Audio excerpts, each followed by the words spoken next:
Hello everyone and good morning. सभी अभ्यर्थी संपूर्ण करंट अफेयर्स वार्षिकांक सीरीज में एक बार फिर से आप सभी का स्वागत है।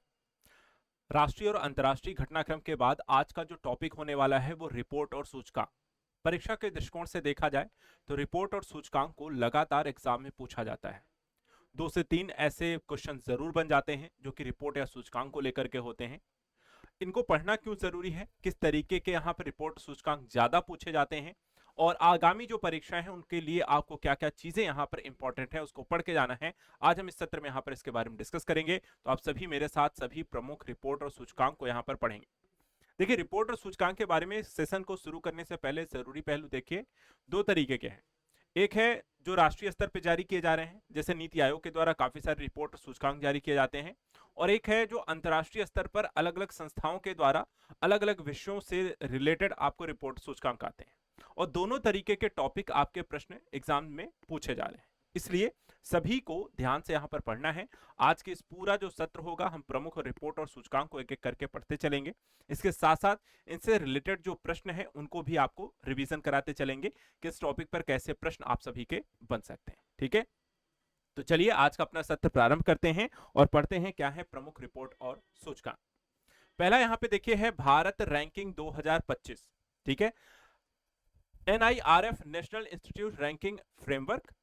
ये देखा जाए तो किसके द्वारा जारी किया जाता है, तो सबसे पहले तो भारत सरकार ने 2015 में राष्ट्रीय संस्थागत रैंकिंग फ्रेमवर्क यानी कि NIRF की स्थापना की थी। तो इस पॉइंट को यहाँ पर अगर आपके पास मैगजीन है तो हाईलाइट कर लीजिए, ई PDF है तो वहां पर उसको मैंने आप सभी को बताया है कि सभी अभ्यर्थी ये जो मैगजीन है आपको आजाद एकेडमी लर्निंग ऐप पर मिल रही है ई PDF के रूप में, जिसे आप डाउनलोड कर सकते हैं। डाउनलोड करने के बाद उसे आप किसी भी फोटोशॉप की दुकान पे जाकर आके उसे आप हार्ड कॉपी निकल आ सकते हैं। और जो चीजें मेरे साथ यहाँ पर आपको पढ़नी है कि उनको हाईलाइट करने चलना है कि कौन से इंपॉर्टेंट पॉइंट है, जब आप सेल्फ स्टडी या रिवीजन करने चलेंगे तो इस टॉपिक में मेन मेन बिंदुओं पर आपका ध्यान जाएगा। ठीक है, या फिर आप बुक भी यहाँ पर ऑर्डर कर सकते हैं 9115269789 नंबर पर, और उसके बुक या हार्ड PDF को लेकर के मेरे साथ यहाँ पर इस वीडियो को देखते चलना। चलिए आगे बढ़ते हैं। तो सबसे पहली चीज, दूसरा, पहला संस्करण कब जारी किया गया, तो यहाँ पे देखिए लिखा हुआ है कि 2016 में। तो पहला संस्करण हमने यहाँ पे देख लिया, जारी हुआ 2016 में।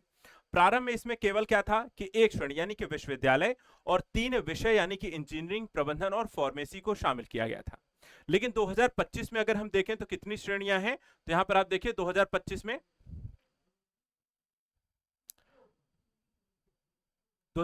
9 श्रेणियां और 8 विषयों को यहां पर कवर किया गया है। कौन कौन से हैं? 5 मानक इसमें तय किए गए हैं, इनको भी आप हाईलाइट कर लीजिए। शिक्षण अधिगम संसाधन, अनुसंधान एवं व्यावसायिक अभ्यास, स्नातक परिणाम, प्रसार एवं समावेशता और धारणा। इस आधार पर जो है ये रैंकिंग आपको मानदंड जो होते हैं इनके आधार पर जारी किए जाते हैं। 2025 की अगर रैंकिंग के हिसाब से देखें, यही आपको पूछा जाता है कि NIRF की जो रैंकिंग है 2025 में ओवरऑल जो कैटेगरी रही उसमें पहले, दूसरा, तीसरा, चौथा स्थान किसको यहाँ पर मिला है। तो यहाँ पे जो टॉप 5 आपको रही हैं इनको यहाँ पे आप हाईलाइट कर लीजिए। सबसे पहली चीजें यहाँ पर देखिए, टॉप 5 में है IIT मद्रास, बेंगलुरु, बॉम्बे, कानपुर, दिल्ली। तो मद्रास, बेंगलुरु, बॉम्बे, दिल्ली और कानपुर, ये टॉप 5 यहाँ पर आपको देखने को मिलती है ओवरऑल एक रैंकिंग कैटेगरी के अंतर्गत। दूसरा यहाँ पे देखिए जो विश्वविद्यालय टॉप 5 इसमें है, इसमें कौन कौन से आते हैं। IISc बेंगलुरु पहला स्थान है विश्वविद्यालय की कैटेगरी में। दूसरे नंबर पे JNU जो नई दिल्ली में है। तीसरा मणिपाल उच्च शिक्षा अकादमी है। चौथा हम देखें यहाँ पे आपको जामिया मिलिया इस्लामिया है। और पांचवा दिल्ली विश्वविद्यालय है। तो ये टॉप 5 आपके विश्वविद्यालय हैं। कॉलेज अगर आपको लेकर के पूछा गया है कि NIRF रैंकिंग 2025 में टॉप कॉलेज कौन से रहे हैं, तो यहाँ पे देखिए Hindu college Delhi, Miranda house Delhi, Hansraj college Delhi, Kirorimal college Delhi और सेंट स्टीफन कॉलेज दिल्ली। यानी कि टॉप 5 में पांचों के पांचों जो सबसे अच्छे कॉलेजेस हैं इंडिया में, आपको देखा है कहां पे हैं, दिल्ली के। इसके बाद अनुसंधान संस्थान की बात करें, टॉप 5 यहां पर कौन से हैं, इसमें आपको ISc Bengaluru, IIT Madras, IIT Delhi, IIT Bombay और IIT खड़गपुर है। ये टॉप 5 आपके अनुसंधान संस्थान है। नवाचार संस्थान देखा है तो टॉप 3 कौन से हैं, IIT मद्रास, IIT बॉम्बे और IISc बेंगलुरु। और मुक्त विश्वविद्यालय की बात करें तो यहां पर पहले पे है IGNU, ये भी दिल्ली का है। दूसरे पर कर्नाटक राज्य मुक्त विश्वविद्यालय है और तीसरा यूपी राजर्षि टंडन मुक्त विश्वविद्यालय प्रयागराज में है। तो मुक्त विश्वविद्यालय में यहां पर आपको 3 कैटेगरी देखने को मिलती है। कौशल यानी कि स्किल्डफुल जो विश्वविद्यालय यहां पर देखा जाए तो symbiosis skill and professional university जो कि पुणे में है, दूसरे पे है symbiosis university of applied sciences जो कि इंदौर में है, और तीसरा है श्री विश्वकर्मा कौशल विश्वविद्यालय जो कि आपका पलवल में है। तो ये टॉप 3 आपके स्किल्ड बेस्ड यूनिवर्सिटीज हैं। इसके अलावा एसडीजी संस्थान के दृष्टिकोण से अगर हम देखें तो इसमें पहला स्थान आईआईटी मद्रास का है, आईसीएआर जो कि भारतीय कृषि अनुसंधान संस्थान दिल्ली का है, तीसरा यहां पे देखिए जामिया मिलिया इस्लामिया है। इसी तरीके से प्रबंधन के दृष्टिकोण से आपको देखा जाए तो इसमें टॉप 3 है आईआई अहमदाबाद, आईआईएम बेंगलोर और आईआईएम कोझिकोड। फार्मेसी के दृष्टिकोण से टॉप 3 कौन से हैं तो जामिया हमदर्द नई दिल्ली, बिट्स पिलानी और पंजाब विश्वविद्यालय चंडीगढ़। चिकित्सा के दृष्टिकोण से एम्स दिल्ली पहले स्थान पर है, पीजीआई एमईआर चंडीगढ़ और सीएमसी वेल्लोर जो कि यहां पे टॉप 3 में आता है। कानून में देखें तो एनएलएसआईयू बेंगलुरु, एनएलयू दिल्ली और नलसार हैदराबाद यहां पे कानून की पढ़ाई के दृष्टिकोण से देखा जाए तो टॉप 3 पे आते हैं। वास्तुकला और योजना के दृष्टिकोण से अगर देखनी है तो आईआईटी रुड़की, एनआईटी कालीकट और आईआईटी यहां पे खड़गपुर है। कृषि एवं संबद्ध क्षेत्रों को लेकर देखें तो आईसीएआर जो भारतीय कृषि अनुसंधान संस्थान नई दिल्ली है, दूसरे नंबर पे राष्ट्रीय डेयरी अनुसंधान संस्थान करनाल है और तीसरा पंजाब कृषि विश्वविद्यालय लुधियाना है।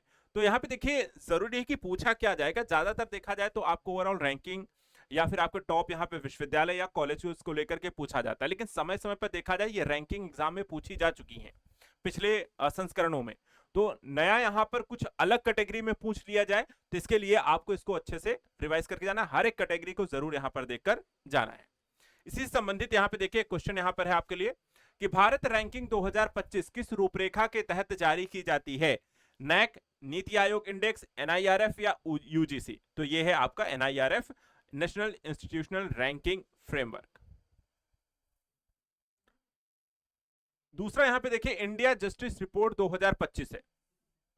ये आपको देश में न्याय प्रदान करने की राज्य की क्षमता पर केंद्रित एक रैंकिंग यहां पर आपको जारी की जाती है। इसमें पुलिस, न्यायपालिका, जेल, कानूनी सहायता जैसे न्याय व्यवस्था के स्तंभों की संरचनात्मक क्षमता का मूल्यांकन किया जाता है। इसको 2019 में शुरू किया गया था और 2025 में इसका चौथा संस्करण जारी किया गया है। तो इस पहलू को यहां पर आपको 2019 में पहली बार जारी किया गया था, 2025 में चौथा संस्करण है, हाईलाइट करेंगे। बाकी इससे संबंधित कुछ मुख्य बिंदुओं पर नजर डालते हैं। जैसे पहला है कि आईजेआर 2025 देश की एकमात्र आवधिक राष्ट्रीय रैंकिंग है। रिपोर्ट 4 स्तंभों पर आधारित है। इसको हम यहां पर देखें, इसको हाईलाइट कर लीजिए कि रिपोर्ट में कौन से 4 स्तंभ हैं। तो पुलिस है, न्यायपालिका है, जेल है और कानूनी सहायता है, इसको ध्यान रखिएगा। इसके अलावा यह 25 राज्यों को शामिल करती है। सभी 4 स्तंभों के आधार पर एक तुलनात्मक आंकड़े इसमें प्रस्तुत किए जाते हैं। कर्नाटक लगातार दूसरी बार प्रथम स्थान देखा जाए तो इसको इस सूची में यहां पर मिला है और इनका जो स्कोर रहा है उसको भी हाईलाइट हम कर लेंगे 6.78। तो इसको यहां पर हाईलाइट करिए। इसके बाद आता है दूसरा, तीसरा, चौथा, पांचवा भी कई बार पूछे जाते हैं टॉप 5 में कौन सा रहा है। तो दूसरा देखिए आंध्र प्रदेश है 6.32, तेलंगाना तीसरा है 6.15, केरल चौथे नंबर पे है 6.09 और तमिलनाडु 5वें नंबर पे है 5.62। तो ये स्थान पर यहां पर देखा तो टॉप 5 आपकी यहां पे रैंकिंग है। इसके अलावा छोटे राज्यों में सिक्किम 5.20, हिमाचल प्रदेश 4.36, अरुणाचल प्रदेश 4.21 शीर्ष 3 पर यहां पर रहे हैं।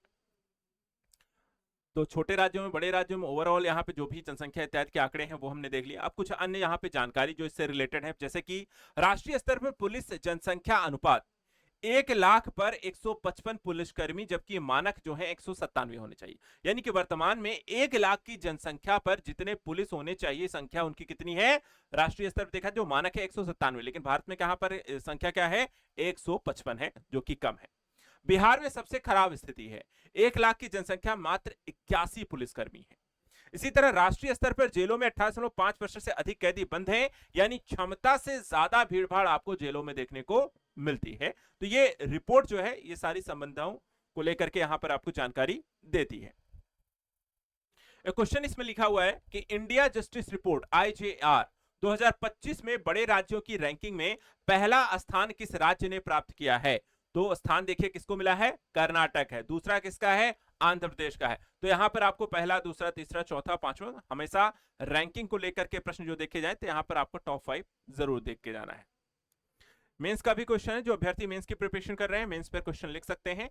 अगला टॉपिक देखते हैं, पहला पंचायत उन्नति सूचकांक। तो पहला है इस तरीके, देखिए सूचकांकों को लेकर एक और आपको हिंट दूंगा, जो पहला भी है ये भी काफी बार पूछे जाते हैं।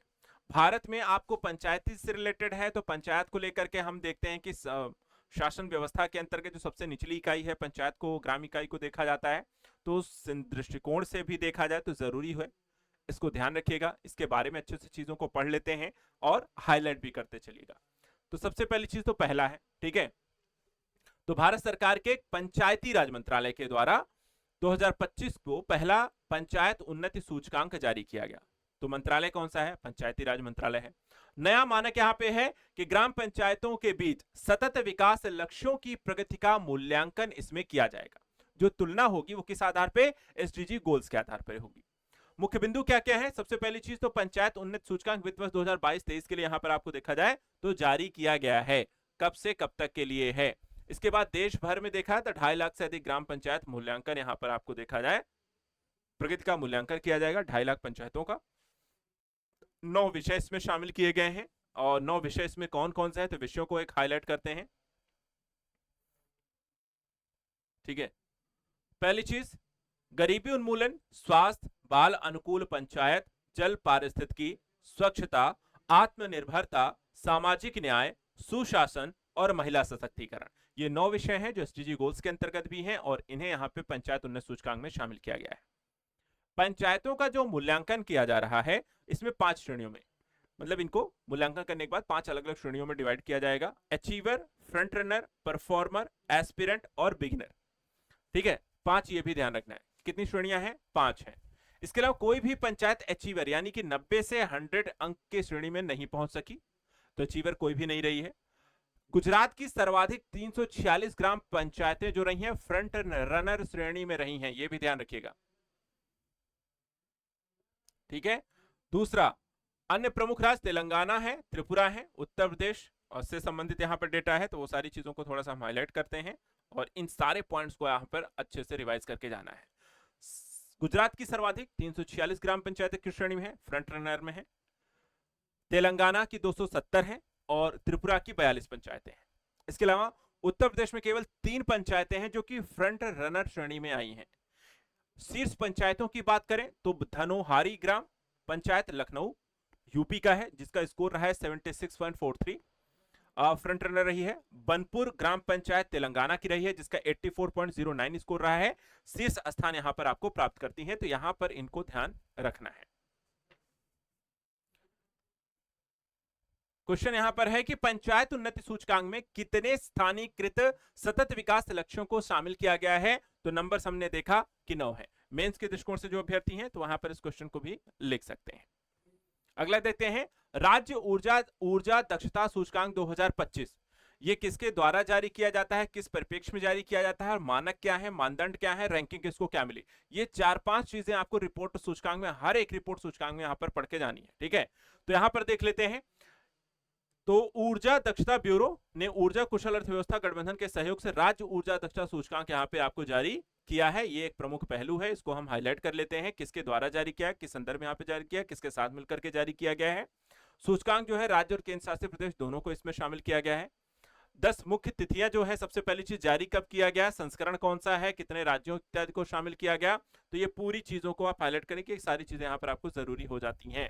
अब एक एक करके सारा पॉइंट्स यहाँ पर देखेंगे। सबसे पहले जारी की गई तिथि 29 अगस्त 2025, संस्करण कौन सा था, 6ठा संस्करण था, कब से कब के लिए, 2023-24 के लिए। कवरेज कितना था, 36 राज्य और केंद्र शासित दोनों को मिलाकर के। मूल्यांकन संकेतक क्या रहे हैं, करीब 66 संकेतक रहे हैं। 7 प्रमुख जो मांग क्षेत्र हैं उनमें से, उसमें है भवन, उद्योग, नगरपालिका, परिवहन, कृषि, डिस्कॉम और क्रॉस सेक्टर। इसके अलावा राज्यों का जो वर्गीकरण किया गया है, अग्रणी 60% से ज्यादा, सफल जो 50 से 60%, दावेदार 30 से 50% और आकांक्षी 30% से कम है।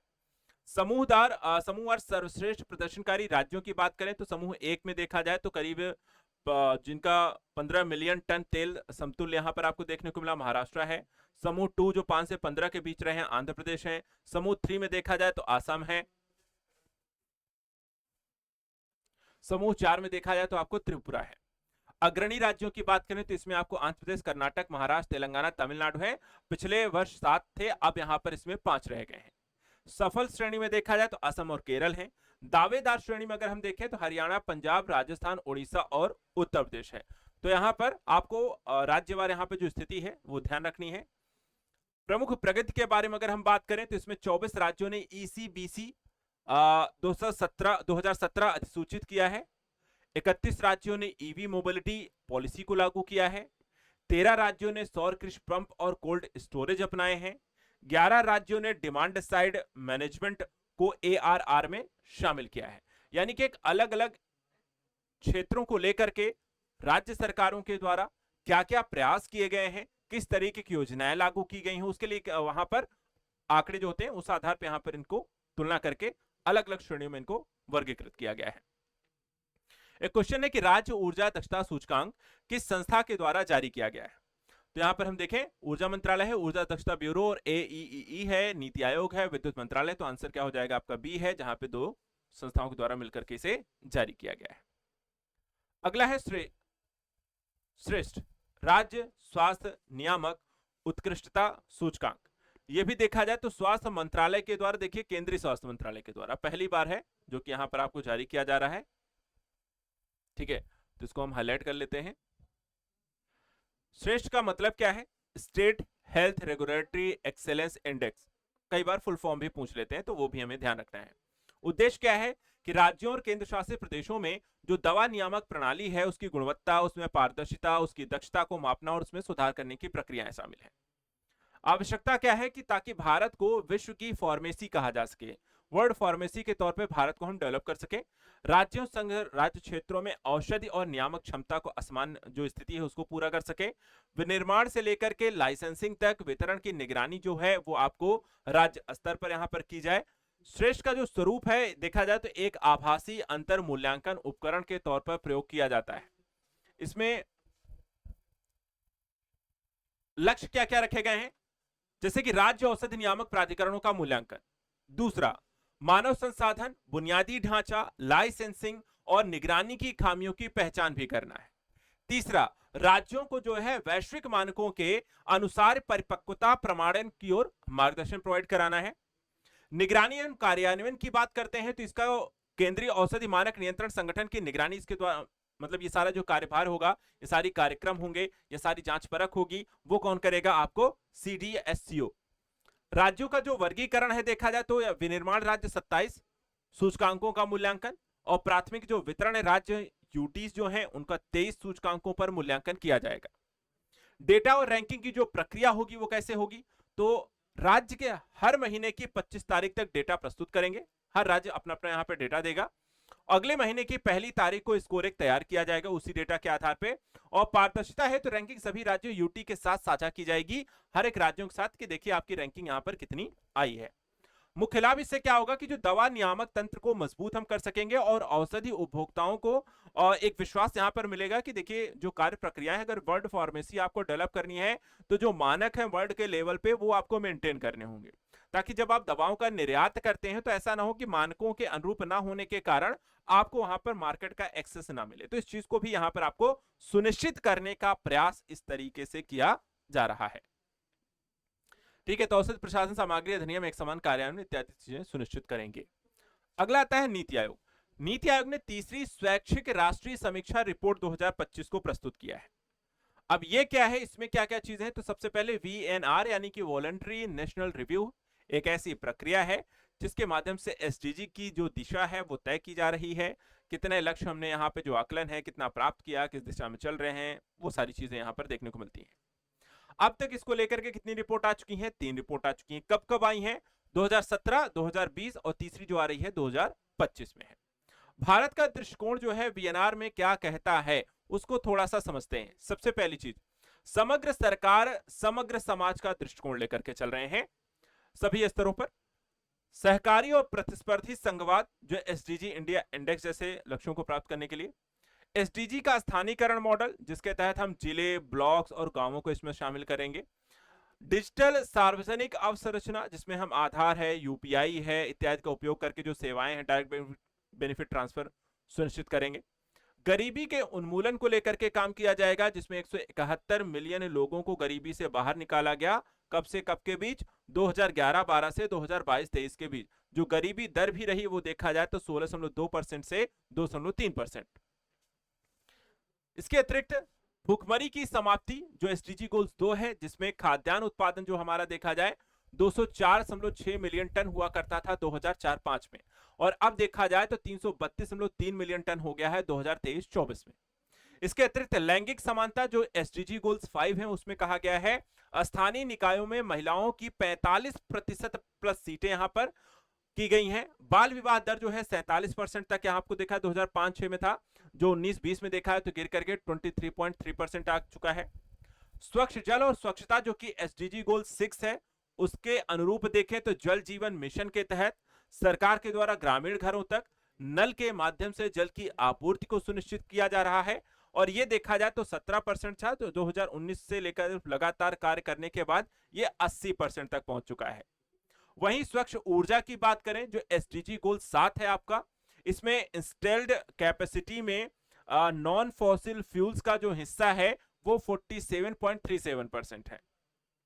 इसके अलावा नवाचार और अवसंरचना जो कि आपका एसडीजी गोल 9 है, इसमें ग्लोबल इनोवेशन इंडेक्स की बात की गई है। भारत लगातार देखा जाए तो इसमें क्षेत्र में निवेशिक प्रक्रियाओं को आगे बढ़ा रहा है, इनोवेशन को बढ़ावा दे रहा है, और इसके कारण भारत की जो रैंकिंग हुआ करती थी 48 2020 में, वो 2024 में आपको 39 पर आ चुके हैं। तो भारत लगातार प्रयास कर रहा है एक राष्ट्र के तौर पर हर एक यहाँ पे एसडीजी गोल्स को प्राप्त करने को लेकर के। इसी पर देखिए क्वेश्चन है, नीति आयोग द्वारा वॉलंटरी नेशनल रिव्यू रिपोर्ट किस मंच पर प्रस्तुत की जाती है? ऑप्शन है डब्ल्यूटीओ, आईएमएफ, यूएन इकोसॉक और विश्व बैंक के अंतर्गत। तो आंसर यहां पे ध्यान रखिएगा, यूएन इकोसॉक के अंतर्गत है, HLPF। इसके अलावा नीति आयोग के द्वारा राज्य विश्वविद्यालयों को लेकर के एक रैंकिंग आपको जारी की जाती है, ठीक है। अब यहां पर देखा जाए तो रिपोर्ट कौन सी है उसके बारे में क्या यहां पे नीति आयोग के द्वारा कहा गया है, तो सबसे पहले तो रिपोर्ट का परिचय देखिए।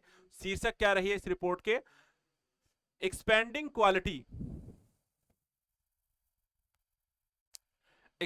Quality higher education through states and state public universities.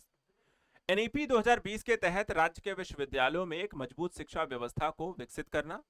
2047 तक हम विकसित भारत दृष्टिकोण को साकार कर सकें, इसके लिए जो पब्लिक यूनिवर्सिटीज हैं वहां पर देखा है तो उनकी भूमिका को बेहतर करना होगा, सुनिश्चित यहां पर गुणवत्ता में अच्छी बेहतर करनी होगी।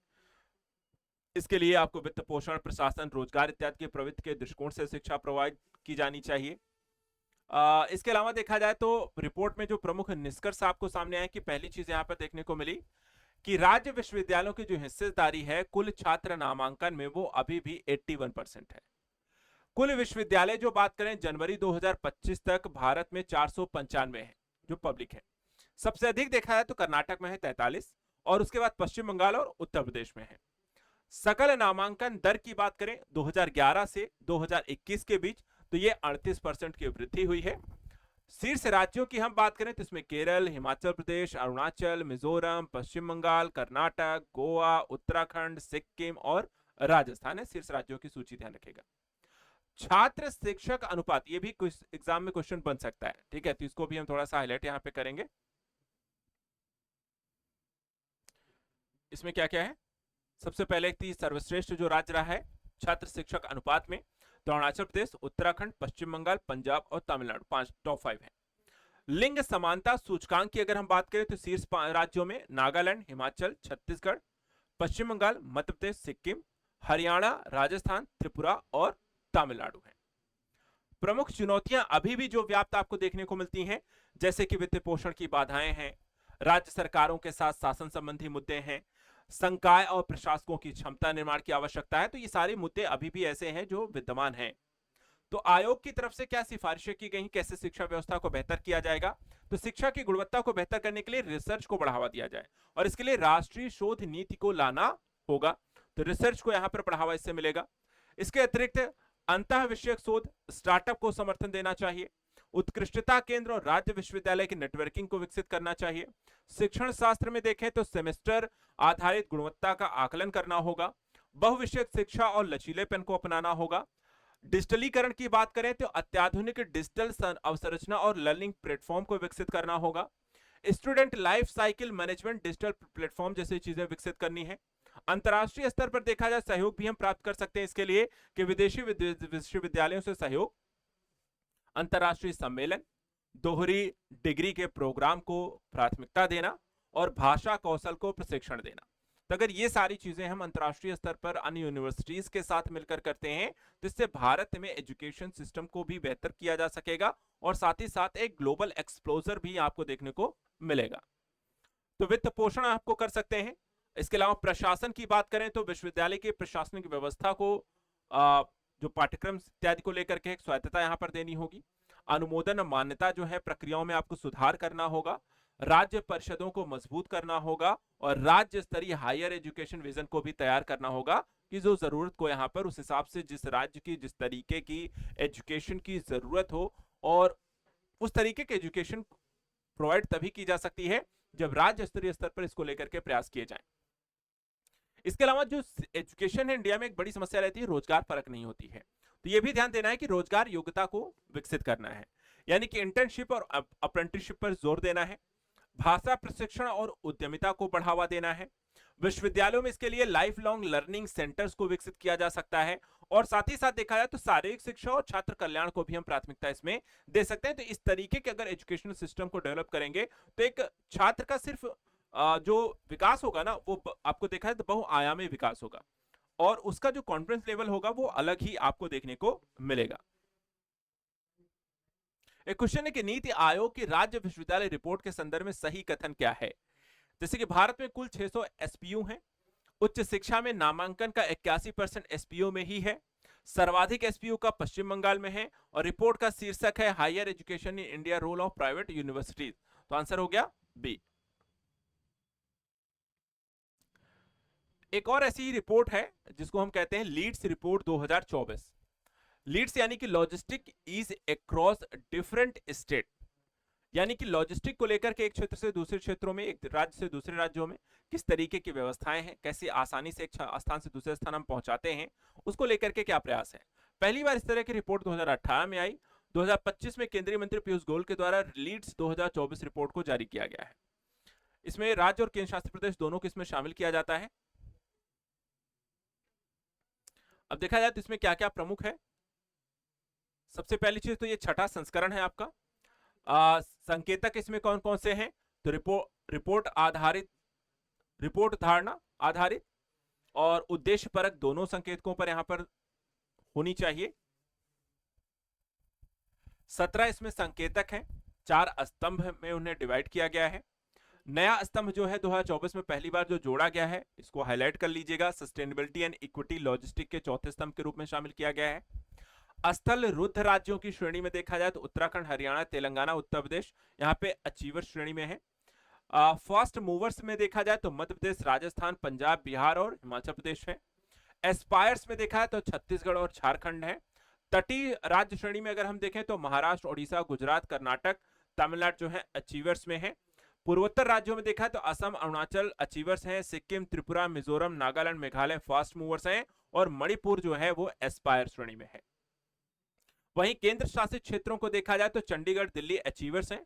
पुडुचेरी, दादर नागर हवेली, दमन दीव, लक्षद्वीप, जम्मू कश्मीर फास्ट मूवर्स हैं और अंडमान निकोबार जो है वो आपको एस्पायर्स हैं। तो ये अलग अलग आपको सूची देखने को मिलती है। इसके बाद हाल ही में जारी लीड्स रिपोर्ट 2024 का संचालन कौन सा मंत्रालय करता है तो वाणिज्य एवं उद्योग मंत्रालय। इसके बाद अगला यहाँ पे देखिए अंतरराष्ट्रीय रिपोर्ट्स और सूचकांक को लेकर के कई सारी यहाँ पर आपको जानकारी इसमें देखने को मिलेंगी। जैसे कि सतत विकास रिपोर्ट आती है एसडीजी गोल्स को लेकर 2025 में।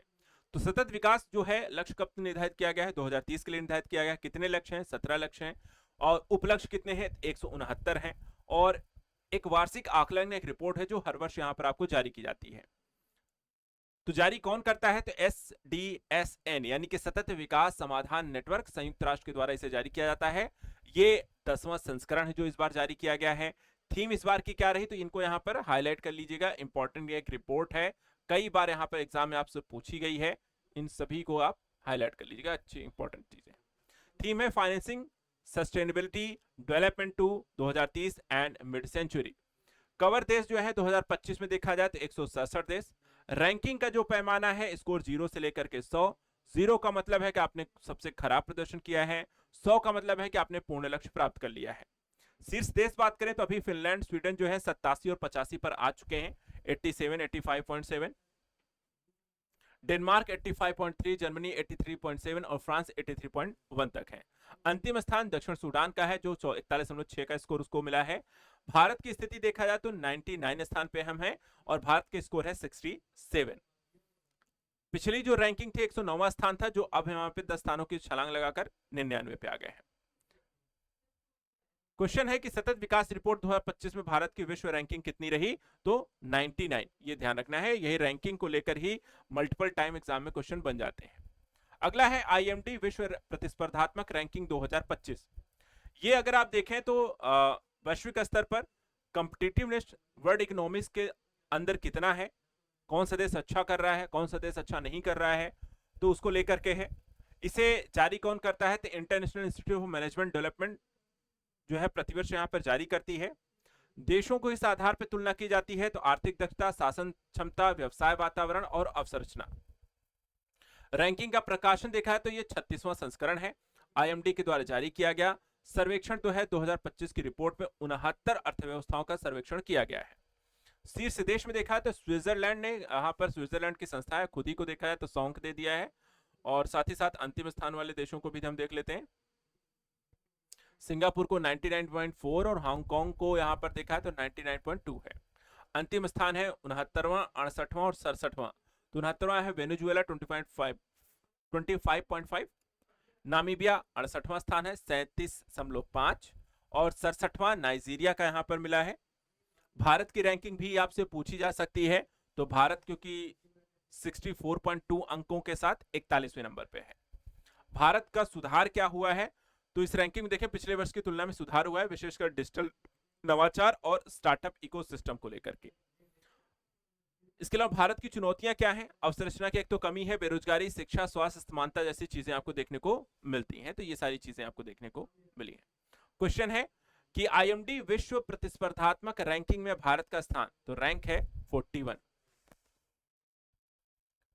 इसके बाद हम मानव विकास रिपोर्ट 2025 यूएनडीपी के द्वारा, तो इसके बारे में भी तुरंत यहाँ पे फटाफट इसको हाईलाइट कर लीजिए सभी लोग। यहाँ पर इंपॉर्टेंट पॉइंट्स हैं। पहली चीज, रिपोर्ट का शीर्षक क्या है, a matter of choice people and possibilities in age of AI. Bharat की रैंक कितनी है, 193 देशों में हमने 130वीं रैंक मिली है। स्कोर कितना रहा है, 0.685 एसटीआई। पिछली रैंक कितनी थी, 133 थी 2022 में। श्रेणी कौन सी है भारत की, मध्यम मानव विकास है। फोकस किसमें है, एआई युग में असमानता, समावेशन और मानवीय क्षमताएं। इसके अलावा अन्य जो चीजें यहां पर रहे, तो मेन तो वही फैक्ट है, बाकी आपको टॉप और बॉटम को थोड़ा सा इसमें यहां पे ध्यान देना है। इसमें टॉप और बॉटम देश किसको किसको मिला है।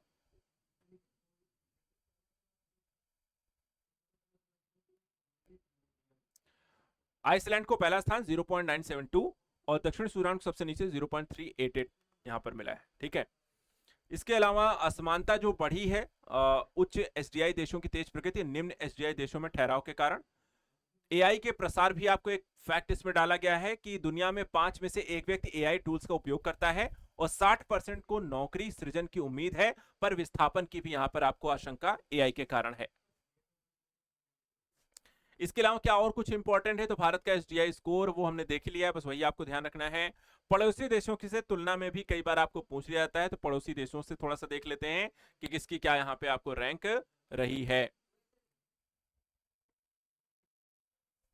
इसमें देखिए पड़ोसी चीन का 78 है, श्रीलंका का 89 है, भूटान का 125 है और बांग्लादेश समकक्ष है, नेपाल 145, म्यांमार 150, पाकिस्तान 168 भारत से नीचे है।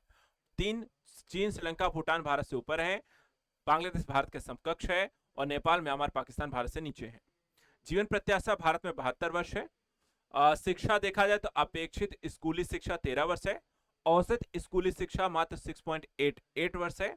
आय भारत की कितनी है प्रति व्यक्ति आय, जीएनआई देखा जाए $21 पीपीपी के आधार पे 9046। 1990 से देखा जाए तो 4 गुना यहाँ पर ग्रोथ हो चुकी है। इसके अलावा असमानता का आघात देखा है तो भारत का एसडीआई जो है 30.7% तक घटता है। महिला एलएफपीआर का प्रतिनिधित्व भी यहाँ पर सुधार की दरकार है, यानी कि इन क्षेत्रों में भारत सुधार करके इसमें अपनी स्कोर या रैंक को बेहतर कर सकता है। क्वेश्चन है कि निम्न में से कौन सा कथन एसडीआर 2025 के संदर्भ में सही है। अगर हम यहाँ पर देखा जाए तो इसके आधार पे आपको ऐसे क्वेश्चन आएंगे, आंसर आपका बी हो जाएगा, जो कि कहा गया है क्या आइसलैंड का एसडीआई 2025 में प्रथम स्थान है। भारत का यहाँ पर आपको ध्यान रखना है, उसकी रैंक ध्यान रखनी है, अलग अलग स्कोर ध्यान रखना है, और कई बार पड़ोसी देशों से तुलना ध्यान रखना है, तो इसलिए उसको पूरा हाईलाइट यहाँ पे करके रखा है। ये एक और इंडेक्स है जो कि एग्जाम में कई बार पूछा गया है, हेनले पासपोर्ट इंडेक्स 2025। ठीक है, तो सबसे पहली चीज यहाँ पर हेनले पासपोर्ट इंडेक्स है क्या, तो विश्व के पासपोर्टों की शक्ति को मापने का एक माध्यम है कि धारक जो है कितने देशों में बिना वीजा के प्रवेश कर सकता है, ये होता है आपका पासपोर्ट का पावर। इसे हेनले एंड पार्टनर्स यूके स्थित ग्लोबल सिटीजन और रेजिडेंसी एडवाइजरी फर्म के द्वारा प्रकाशित किया जाता है। 10 मुख्य बिंदुओं में देखा जाए तो सबसे पहले यहाँ पे आप हाईलाइट करेंगे भारत की रैंकिंग 2025 में 85, 2024 में 80, और भारत के लोगों को अगर जो भारतीय पासपोर्ट है उसको आपके पास, तो भारत के नागरिकों को वीजा फ्री एक्सेस कितने देशों में मिलता है, 57।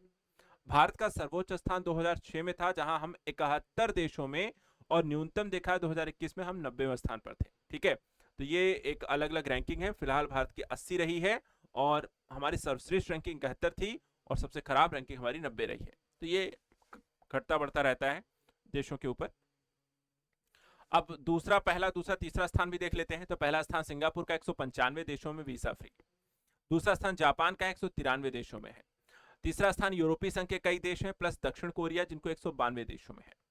गिरावट वाले देश कौन से, अमेरिका जो दूसरे स्थान पे है, 9वें पे आ गए हैं। ब्रिटेन जो पहले था तो वहां पर आपको 5वें पे आ चुका है।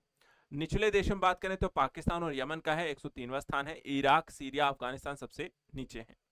भारत का पासपोर्ट जो है प्रति वर्ष लागत के हिसाब से सबसे किफायती पासपोर्टों में गिना जाता है।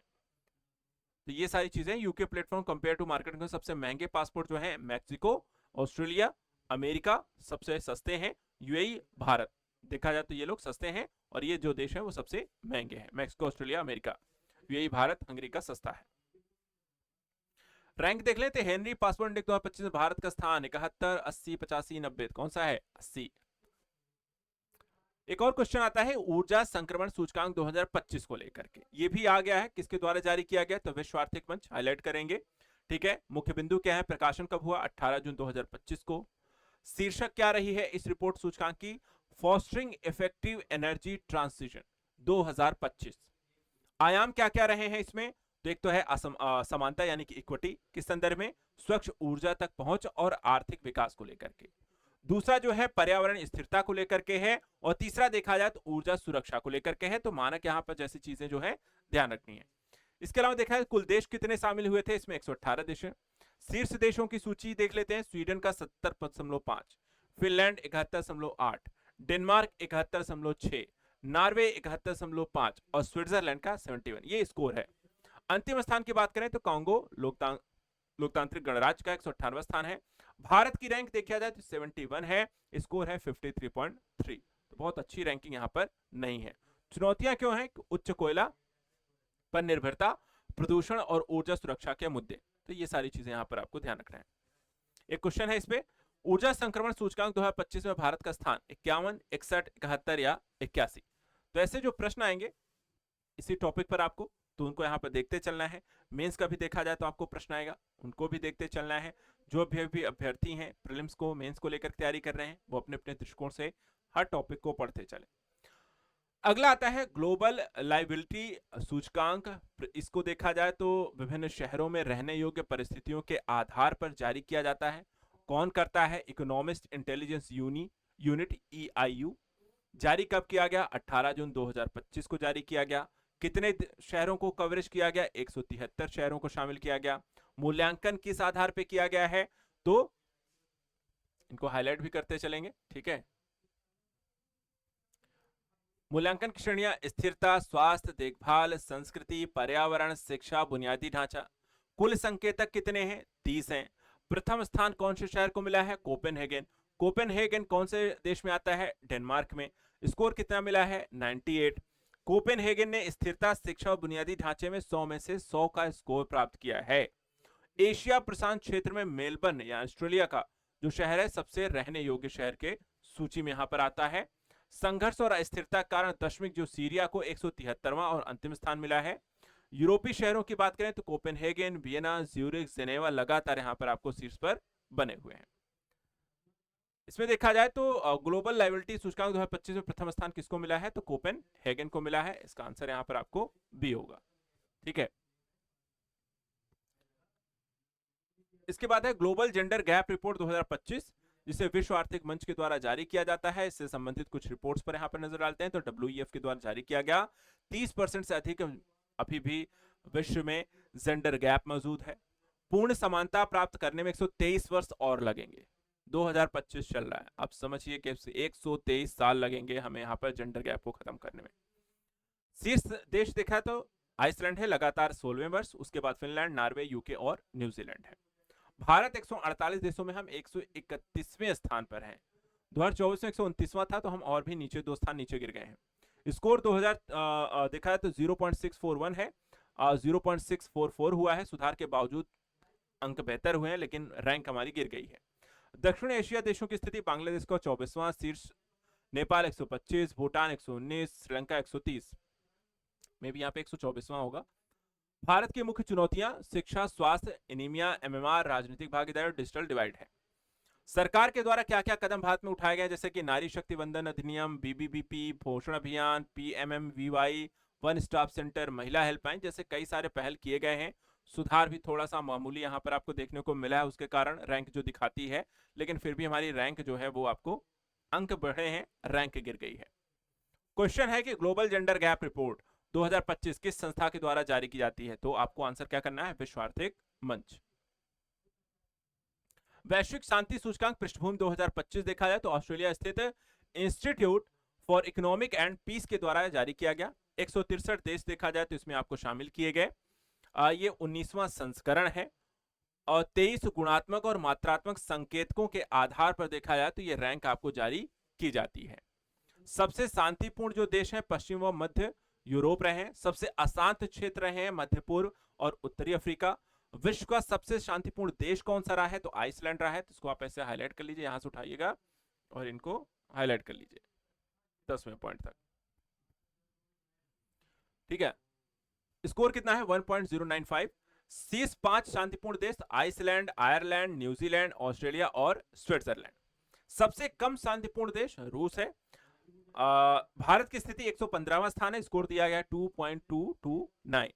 दमस्कस सीरिया को रहने के लिए दुनिया का सबसे कम अनुकूल शहर माना गया है। क्वेश्चन है कि वैश्विक शांति सूचकांक 2025 के अनुसार विश्व का सबसे शांतिपूर्ण देश कौन सा है? तो आइसलैंड है यहां पे पहले स्थान पर। आगे देखते हैं, विश्व प्रेस स्वतंत्रता सूचकांक ये कौन जारी करता है? Reporters without borders France. कब जारी किया गया? 3 मई 2025 को। 3 मई को देखा है तो विश्व प्रेस स्वतंत्रता दिवस भी मनाया जाता है, यह भी ध्यान रखना है। संस्करण कौन सा है? 23वां है। कितने देश? तो विश्व के 180 देशों के क्षेत्रों में प्रेस और मीडिया के सूचकांक का मूल्यांकन किया गया है। इसके बाद कुछ पहलुओं को हम हाईलाइट करते हैं। इस साल के कुछ इंपॉर्टेंट पहलू क्या क्या हैं, सबसे पहले यहां पे देखेंगे रिपोर्ट में थीम, मतलब इस बार की रिपोर्ट जो आई है इसमें थीम क्या थी? साहसी नई दुनिया रिपोर्टिंग, प्रेस स्वतंत्रता और मीडिया पर कृत्रिम बुद्धिमत्ता का प्रभाव। वैश्विक औसत स्कोर कितना मिला है? 54.7, जिसे पहली बार कठिन स्थिति माना गया। विश्व के आधे से अधिक देशों में पत्रकारिता कठिन और अत्यंत गंभीर श्रेणी में आ चुकी है। शीर्ष देश देखें तो नॉर्वे 92.31, एस्टोनिया 89.46, नीदरलैंड 88.64 है। सबसे खराब देश इरिट्रिया 11.32, उत्तर कोरिया 12.64, ईरान 60.22 आपको देखने को मिलता है। भारत का स्कोर 32.96 के साथ 151वां स्थान है और 2024 में देखा है तो हम 159वां स्थान था, यानी कि हम थोड़े बेहतर हुए हैं। भारत ने डिजिटल मीडिया नीति 2024 शुरू की और मीडिया स्वतंत्रता को मजबूत करने जैसे पहलुओं पर काम किया। भारत की स्थिति 5 अलग अलग संकेतक श्रेणियों में भी देख लेते हैं।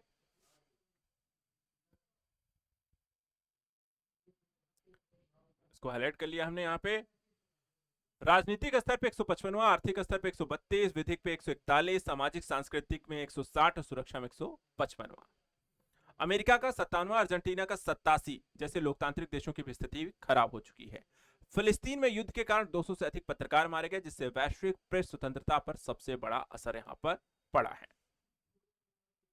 विश्व प्रेस स्वतंत्रता सूचकांक 2025 में भारत का स्थान कौन सा रहा है? तो आप देख सकते हैं भारत की स्थिति इसमें 151 रही है, जो कि बहुत अच्छी नहीं है। आगे बढ़ते हैं। विश्व प्रसन्नता रिपोर्ट 2025 ये पहली बार है, 2012 में प्रकाशित हुआ। जारीकर्ता ऑक्सफोर्ड विश्वविद्यालय, गैलप और संयुक्त राष्ट्र सतत विकास समाधान नेटवर्क के द्वारा जारी किया जाता है। इस बार कब जारी किया गया? तो 20 मार्च 2025 को। और ध्यान रखिएगा 20 मार्च को विश्व प्रसन्नता दिवस मनाया जाता है। मूल्यांकन में कितने देश शामिल थे? 147 देशों में रैंकिंग नागरिकों के खुशी के स्तर पर यहां पर निर्धारित की गई है। अब यहां पर भी देखें तो हर एक रैंकिंग में अगर आप देखेंगे तो यही सारे जो देश है ना वो पहले स्थान पे ही आते हैं, यूरोपीय नॉर्डिक देश। इसमें भी देखें फिनलैंड है लगातार, वो भी 8वें पर सबसे खुश लोग यहाँ पर रहने वाले, प्रसन्न रहने वाले लोग हैं, 7.736। डेनमार्क दूसरे पे है 7.521। आइसलैंड तीसरे पे है 7.515। ठीक है, तो दूसरा तीसरा स्थान इन लोगों का है।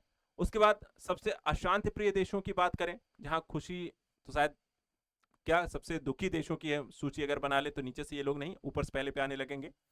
तो विश्व का सबसे दुखी देश है अफगानिस्तान, 147वां है। भारत का रैंक देखा है तो 118वां है और इनका स्कोर है 4.389।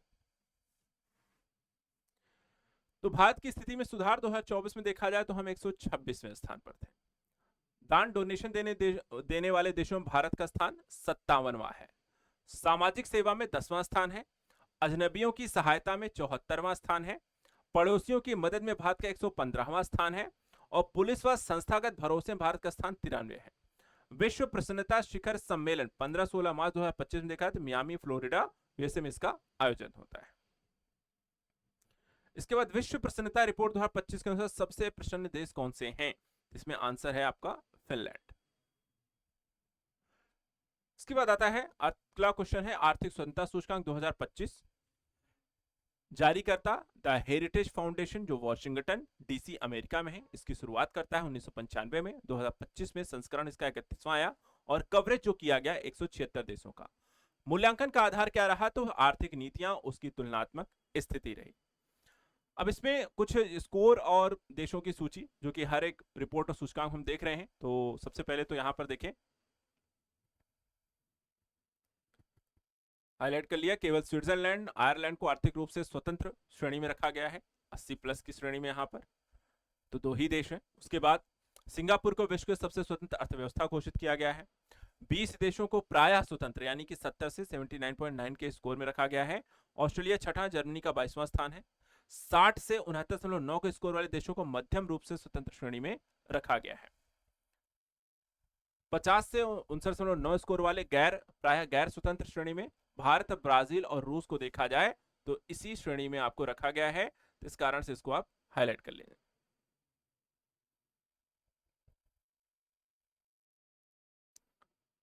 इसके बाद भारत का जो स्थान है इसको भी आप देख लें, 128वां स्कोर 53। पिछली बार 2024 से 2 स्थान हम नीचे आ गए। तो ये भी आपको सूची जो है भारत इसमें भी अच्छा नहीं कर रहा है। सूची में सबसे निचला देश जो है उत्तर कोरिया 176वां है जो इसका स्कोर 3 है। और एशिया में जापान 28, अमेरिका 26 को प्रायः स्वतंत्र श्रेणी में यहां पर आपको रखा गया है। तो आर्थिक स्वतंत्रता सूचकांक 2025 में शीर्ष स्थान यहां पर देखा जाए तो सबसे स्वतंत्र अर्थव्यवस्था किसे घोषित किया गया है? सिंगापुर को। इसके बाद भ्रष्टाचार बोध सूचकांक आता है। जारीकर्ता ट्रांसपेरेंसी इंटरनेशनल, स्थापना 1993, मुख्यालय जो है बर्लिन जर्मनी में। प्रकाशन वर्ष कब से किया जा रहा है? तो 1995 से। उद्देश्य क्या है? तो सत्ता, रिश्वत, गुप्त सौदे के दुरुपयोग को रोकना है, पारदर्शिता जैसी चीजों को आगे बढ़ाना है। मुख्य बिंदु यहां पर देखा जाए तो इसमें क्या क्या है? 11 फरवरी 2025 को जारी किया गया। संस्करण 30 है। शीर्ष देश डेनमार्क, स्कोर कितना है? 90। दूसरे स्थान फिनलैंड 88। तीसरे स्थान पर Singapore, score 84।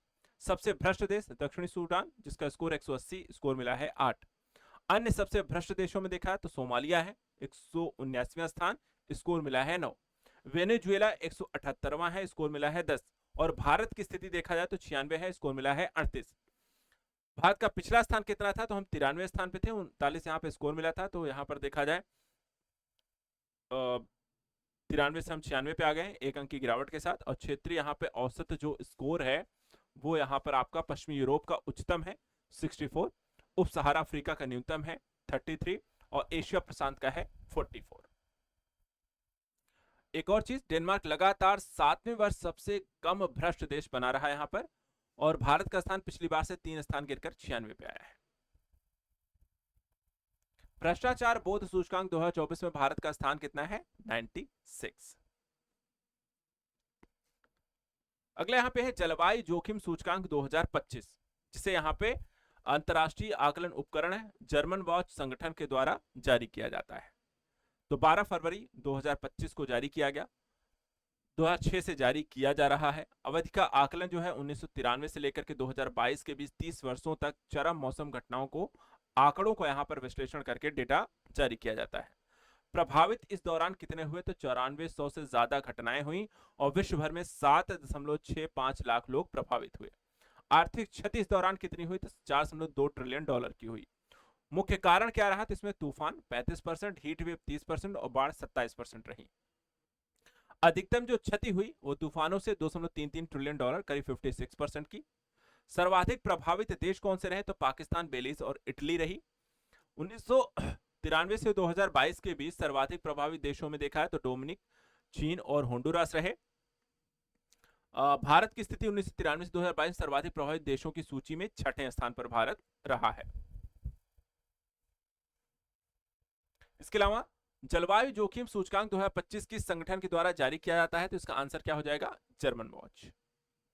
QS world university ranking 2026, ये भी देखा है तो वैश्विक स्तर पर यूनिवर्सिटीज की यहाँ पर एक रैंकिंग जारी की जाती है, 2004 से जारी किया जा रहा है और ये इसका 22वां संस्करण इस वर्ष यहाँ पर आपको जारी किया गया।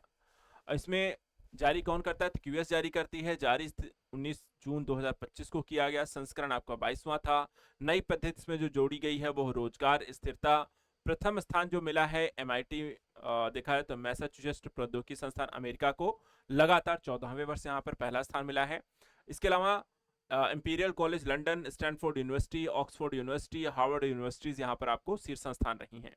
भारत में देखा जाए तो 54 संस्थान यहाँ पे शामिल हुए और भारत का जो सर्वश्रेष्ठ संस्थान था आईआईटी दिल्ली, जिसे 123वां स्थान मिला। और 2025 में देखा है तो इन्हें 150वां स्थान मिला था।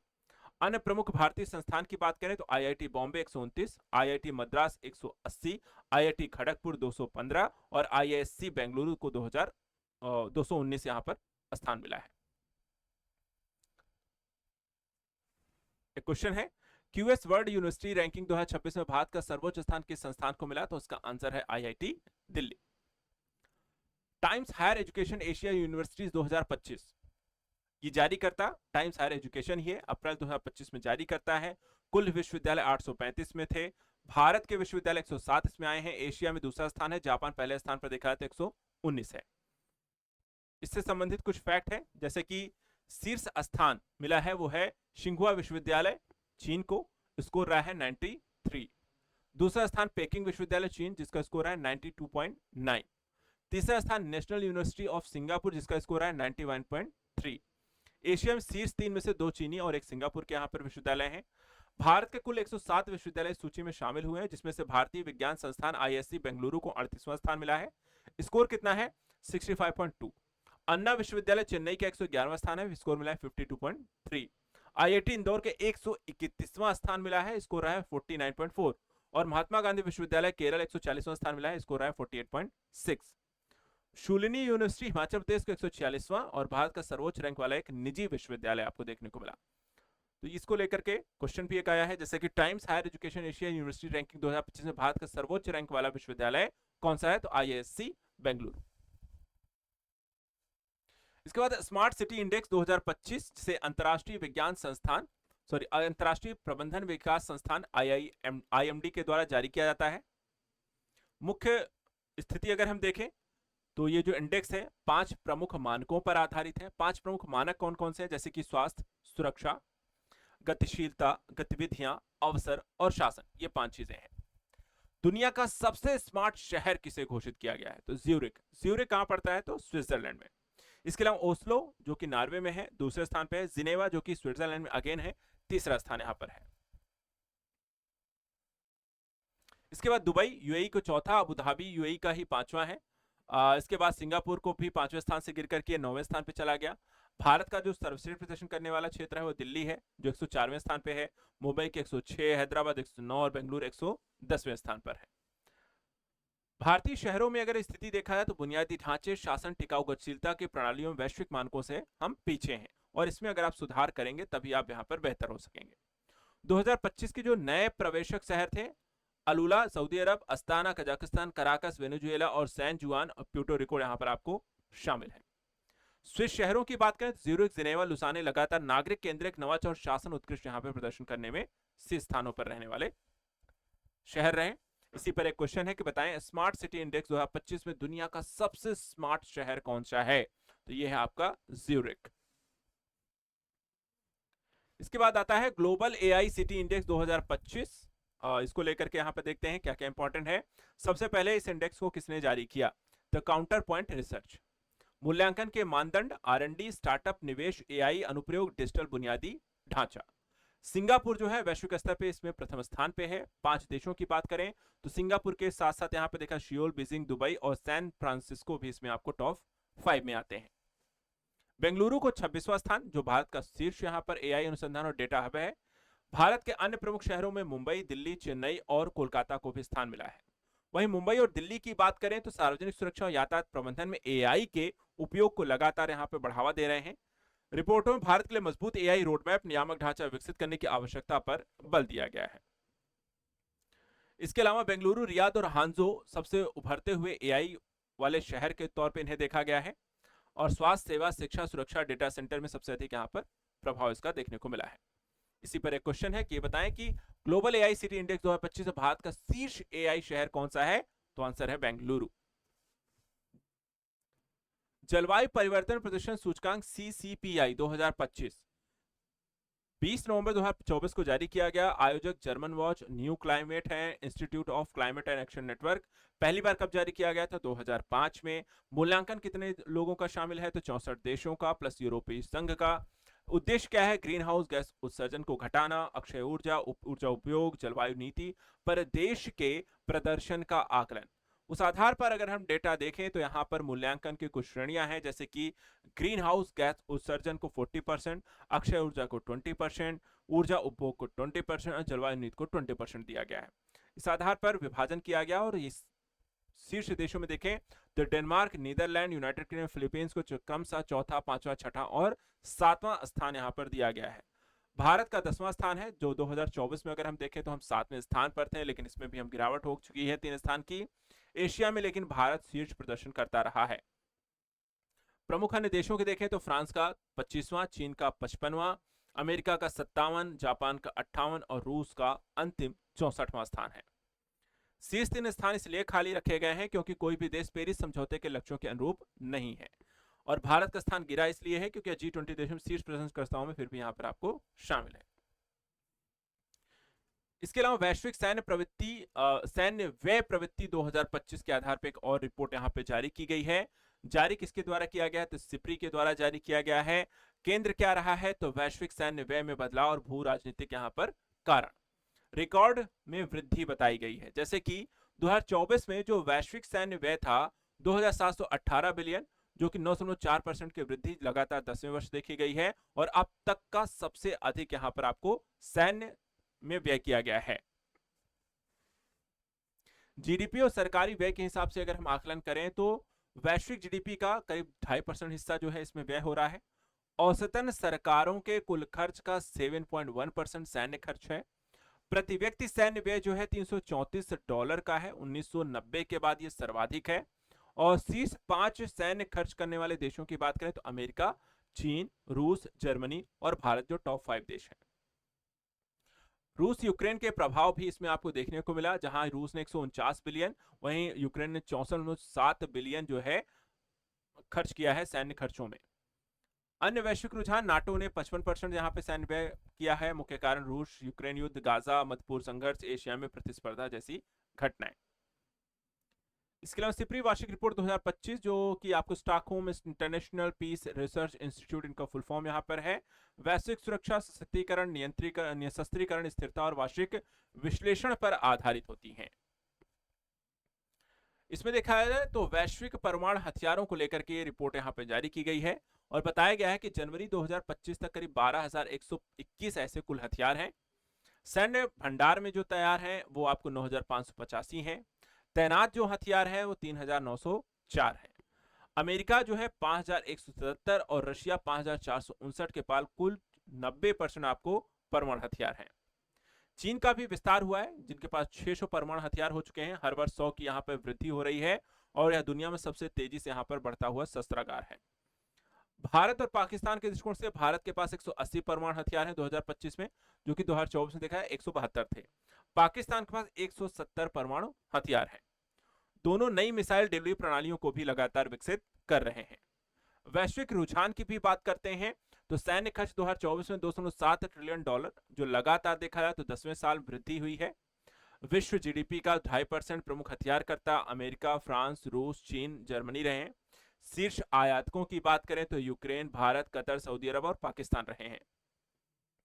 चुनौतियां और जोखिम भी जो बाकी लगातार इत्यादि बढ़ी हैं, वो इतना डेटा यहाँ पर आपको ध्यान नहीं रखना है। इसके बाद आते हैं हम अगली एक रिपोर्ट पे जिसका नाम है ग्लोबल विंड रिपोर्ट 2025। इसे कौन जारी करता है? वैश्विक पवन ऊर्जा परिषद। इसने चेतावनी दी गई है। कैसी चेतावनी? कि 2030 तक पवन क्षमता लक्ष्य केवल 70% ही पूरा होगा और पेरिस समझौते के तहत 1.5 से 2 डिग्री तापमान सीमा को जो प्राप्त हम नहीं कर पाएंगे उसके लिए यहाँ पर देखा तो ये खतरा हो सकता है। वैश्विक क्षमता 117 गीगावाट, 2023 में देखा जाए 116.6 गीगावाट, कुल वैश्विक क्षमता 1136 गीगावाट की है। क्षेत्रीय प्रदर्शन की बात करें तो चीन नया जोड़ा यहाँ पर देखा तो वैश्विक वृद्धि का करीब 70% है। शीर्ष अन्य बाजार अमेरिका, ब्राजील, भारत और जर्मनी है। अफ्रीका मध्य पूर्व क्षमता दोगुनी कर चुके हैं जिसमें उज्बेकिस्तान, मिस्र, सऊदी अरब अग्रणी देश है। अब तटीय पवन ऊर्जा संकट में देखा है तो केवल 8 गीगावाट स्थापित किया गया है और 2023 से देखा है इसमें 26% की गिरावट आई है। ऐसा क्यों हो रहा है कि हम अपने लक्ष्यों को प्राप्त नहीं कर पा रहे हैं? तो उसका सबसे बड़े जो कारण दिखाई देते हैं कि एक तो नीतिगत अस्थिरता है, ग्रिड अवसंरचना में कम निवेश है, वित्तीय दबाव है, महंगाई बढ़ रही है, ब्याज दरें ऊंची हो रही हैं, व्यापार में संरक्षणवाद बढ़ रहा है। भारत की स्थिति कैसी है? तो यहाँ पर देखें तो संचयी क्षमता हमारी 50.04 गीगावाट की है, जो 4.15 गीगावाट हमने वृद्धि की है। वैश्विक रैंक हमारा चौथा है। पहले 3 स्थान पर चीन, यूएसए, जर्मनी है। शीर्ष राज्यों की बात करें भारत में तो गुजरात, कर्नाटक, तमिलनाडु हैं और विनिर्माण क्षमता हमारी करीब 18,000 मेगावाट प्रतिवर्ष की है। अब तटीय क्षमता जो है गुजरात की 36 गीगावाट और तमिलनाडु की देखा जाए तो करीब 35 गीगावाट की है। इसके बाद आता है ग्लास सीलिंग इंडेक्स 2025।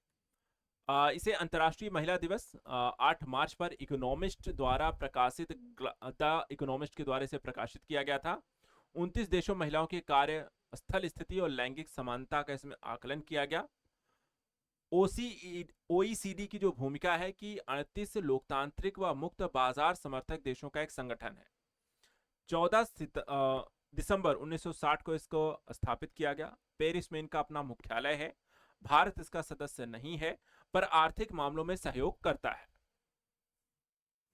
मानदंड इसमें 10 हैं जिसमें शिक्षा, जीमेट परीक्षा, श्रम बल, भागीदारी, वेतन अंतर, प्रबंधन बोर्ड, सरकार में महिलाओं की संख्या, मातृत्व, पितृत्व अवकाश, बच्चों की देखभाल की लागत इत्यादि शामिल है। शीर्ष 10 देश स्विट्जरलैंड, आइसलैंड, फिनलैंड, नॉर्वे, पुर्तगाल, New Zealand, France, Spain, Denmark, Australia. क्या क्या जरूरी अन्य इंपॉर्टेंट फैक्ट हैं इसमें? सबसे पहले तो स्वीडन ने आइसलैंड को पीछे छोड़ करके शीर्ष स्थान प्राप्त किया। आइसलैंड में प्रबंधन भूमिकाओं में महिलाओं की संख्या घटी है जिसके कारण वो ये रैंक खो देता है। ये 39.6 से 36.8% पे आ गई। ओईसीडी में संसद में महिलाओं का औसत प्रतिनिधित्व 34% है। जापान में 16, ब्रिटेन में 41, अमेरिका में 28.7%। दक्षिण कोरिया 29 से 28वें स्थान पहुंच गया। 11 साल बाद यहां पर सुधार हुआ है। तुर्की सबसे नीचे 29वें स्थान पे है जो वेतन असमानता से जूझ रहे हैं। इसके अलावा जापान, टर्की, दक्षिण कोरिया गहरी सामाजिक मान्यताओं और वेतन असमानता से जूझ रहे हैं।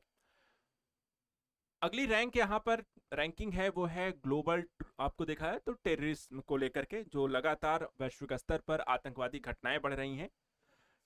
Institute for economic and peace EIEP के द्वारा इसे 2025 में जारी किया गया है। शीर्ष स्थान देखा जाए जहां सबसे ज्यादा इस तरह घटनाएं हो रही हैं, बुर्किना फासो फर्स्ट है, दूसरे स्थान पाकिस्तान है, पहली बार एक वर्ष में 1000 आतंकी हमले हुए हैं, 45% की वृद्धि हुई है। सीरिया में देखा जाए तो थर्ड स्थान है, माली का देखा जाए इसमें चौथा स्थान है, भारत का देखा जाए तो 14वां स्थान है। सबसे खतरनाक आतंकी संगठन इस्लामिक स्टेट IS को है बताया गया है, और तेजी से उभरता आतंकी संगठन जो है TTP है, तहरीक ए तालिबान पाकिस्तान। क्षेत्रीय परिक्षेत्र की बात करें तो साहेल क्षेत्र पश्चिम अफ्रीका आतंकवाद का नया वैश्विक केंद्र बन चुका है। और प्रभाव मानदंड की बात करें तो हमलों की संख्या, मौतों की संख्या, घायलों की संख्या और देश पर समग्र सामाजिक आर्थिक प्रभावों के आधार पर आकलन। इसके बाद वैश्विक सूचकांक में भारत की मुक्त अभिव्यक्ति रैंकिंग, ये यहां पर देखा जाए तो अमेरिका स्थित think tank the future of free speech 33 देशों में मुक्त अभिव्यक्ति का एक सर्वेक्षण करता है और एक रिपोर्ट जारी करता है। भारत जो है 33 देशों में 24 स्थान पर है, स्कोर मिला है 62.6। भारत दक्षिण अफ्रीका 66.9, लेबनान 61.8 के बीच है। 37% भारतीय मानते हैं कि सरकार को अपनी नीतियों की आलोचना रोकने का अधिकार होना चाहिए। यूके में 5%, डेनमार्क को 3%, और वैश्विक स्तर पर शीर्ष देश जो हैं नॉर्वे 87.9 और डेनमार्क को 87 यहां पे पॉइंट मिले हैं। रिपोर्ट है who is the world supporters free speech, अक्टूबर 2024 के सर्वेक्षण के आधार पर जारी किया गया। एक और है ग्लोबल फायर पावर इंडेक्स 2025। देखा जाए तो इसे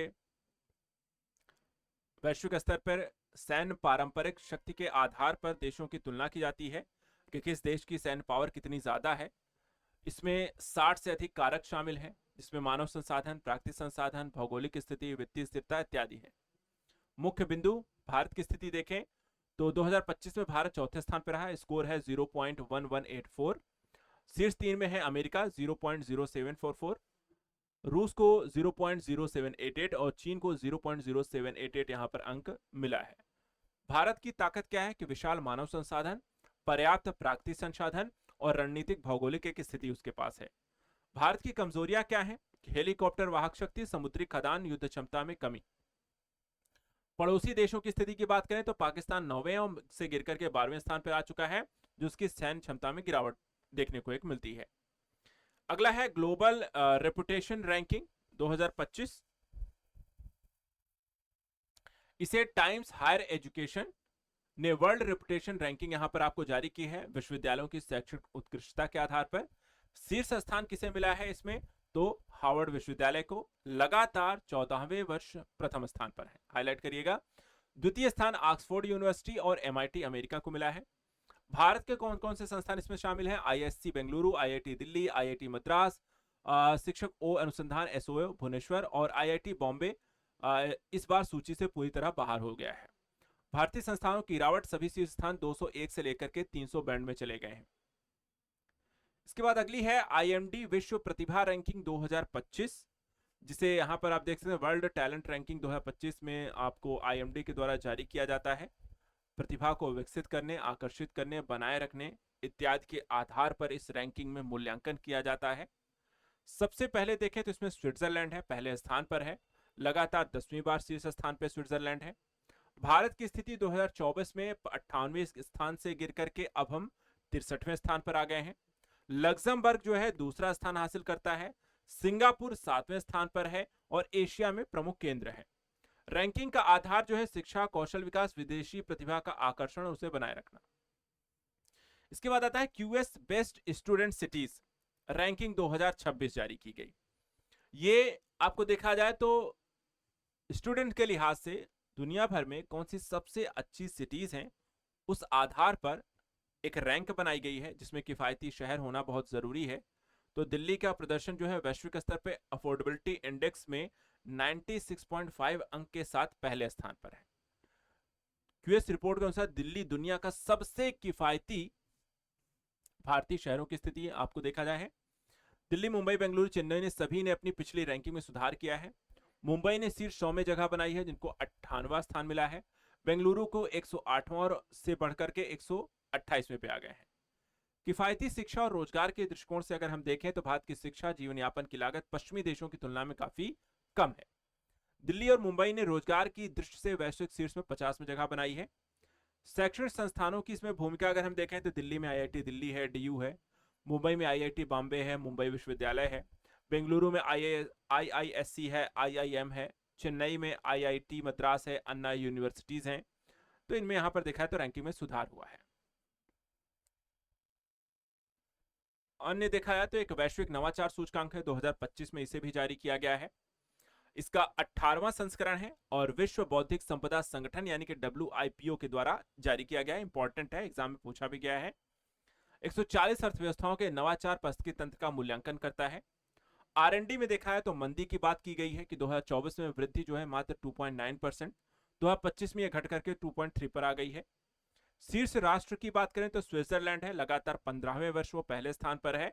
स्वीडन, अमेरिका, दक्षिण कोरिया, सिंगापुर टॉप 5 में आते हैं। चीन पहली बार शीर्ष 10 में आया है। और भारत जो है 2020 में 48 पे था, लेकिन 2025 में हम 38वें स्थान पे आ गए हैं। मध्य एवं दक्षिण एशिया में अगर हम देखें तो पहले ज्ञान एवं तकनीकी उत्पादन में 22वें, बाजार परिष्कर में 38वें स्थान पे हैं। व्यापार परिष्कर में 64 है और सूचना में 61 है। संस्थान में हम 58 स्थान पे यहाँ पे अपेक्षाकृत कमजोर है। भारत की विशेषताएं क्या रही तो आईसीटी सेवाएं, WC ecosystem, unicorn, late stage startup, financing, digital सार्वजनिक अवसंरचना जैसी पहलू। महत्व क्या है? स्टार्टअप इंडिया, एम, निधि, डीपीआई, यूपीआई, आधार और एनडीसी योजनाएं जो है नवाचार को बढ़ावा देने में महत्वपूर्ण भूमिका निभा रही हैं। अगला है रूल ऑफ लॉ इंडेक्स 2024। इसे वर्ल्ड जस्टिस प्रोजेक्ट ने जारी किया। विश्व स्तर पे कानून शासन व्यवस्था को लेकर के जारी की जाने वाली रैंकिंग है। इसमें 8 अलग अलग संकेतक हैं जिसके आधार पर मूल्यांकन किया जाता है, जिसमें सरकारी बाधाएं, भ्रष्टाचार की अनुपस्थिति, पारदर्शी शासन प्रणाली, मौलिक अधिकार, सुरक्षा, नियामक प्रवर्तन, नागरिक न्याय, आपराधिक न्याय शामिल है। शीर्ष 5 देश देखा जाए तो डेनमार्क, नॉर्वे, फिनलैंड, स्वीडन और जर्मनी को यहां पर स्थान मिलता है। इसके बाद भारत की स्थिति 142 देशों में हमें 79वां स्थान मिला है। सरकारी बाधाओं में 60, पारदर्शी शासन में 44, मध्यम प्रदर्शन आपको देखने को मिला, भौतिक मौलिक अधिकार में 102, सुरक्षा में 98 और आपराधिक न्याय में 82 हम कमजोर दिखते हैं। पाकिस्तान की स्थिति 140, माली के 141 और नाइजीरिया 142 है। और महत्व देखा जाए तो भारत में शासन स्तर पर सुधार प्रणाली को लेकर के और बेहतर काम करने की जरूरत है। इसके अलावा अगला है इंटरनेट शटडाउन रिपोर्ट आ गई है, जिसे एक्सेस नाउ नामक डिजिटल अधिकार संगठन के द्वारा यहाँ पर जारी किया गया है। 54 देशों में 296 से अधिक शटडाउन दर्ज किए गए हैं, बताती है रिपोर्ट। 202 शटडाउन एशिया प्रशांत क्षेत्र में हुए हैं। शीर्ष देश देखा है तो म्यांमार 85, भारत 84 और पाकिस्तान में 21। भारत की स्थिति 84 जो शटडाउन हुए 2023 से कम है, लेकिन लोकतांत्रिक देशों में सबसे अधिक है। 41 शटडाउन विरोध प्रदर्शनों में, 23 सांप्रदायिक हिंसा से और 5 जो है परीक्षाओं से जुड़े रहे। शीर्ष राज्य जो है मणिपुर 21 शटडाउन हुए हैं और हरियाणा और जम्मू कश्मीर में। विनियमन देखा जाए तो इंटरनेट शटडाउन भारतीय टेलीग्राफ अधिनियम 1885 नियम 2017 के तहत लागू किया जाता है। आदेश कौन जारी करता है तो केवल गृह सचिव जारी कर सकते हैं। 3 सदस्यीय समिति इसकी समीक्षा करती है। शटडाउन के कारण क्या हो सकते हैं तो सार्वजनिक व्यवस्था सुरक्षा बनाए रखना, अफवाह गलत सूचना को रोकना है, विरोध हिंसा नियंत्रण, परीक्षाओं की शुचिता और आपातकालीन स्थिति को उपयोग करना। प्रभाव क्या होता है? आर्थिक स्तर देखें तो केवल 2023 की पहली छमाही में भारत को $118 मिलियन का निवेश, एक तरीके नुकसान, सेवाएं बाधित हो जाती हैं, स्वास्थ्य, शिक्षा, बैंकिंग, आपदा प्रबंधन प्रभावित होती हैं, अधिकारों का हनन होता है क्योंकि अनुच्छेद 19 का यहाँ पर एक तरीके से जहां अभिव्यक्ति की स्वतंत्रता मिली हुई है उसका उल्लंघन होता है, अपराध छिपाने की संभावना रहती है। ऐसे सारे पहलू हैं। इसके अलावा विश्व वायु गुणवत्ता रिपोर्ट 2024, इस रिपोर्ट में देखा जाए तो स्विस कंपनी IQAIR यानी एयर ने अपनी 7वीं विश्व वायु गुणवत्ता रिपोर्ट 2024 में जारी की। इसमें पार्टिकुलेट मैटर जो है 2.5 को लेकर के एक रिपोर्ट यहाँ पे तैयार की गई है।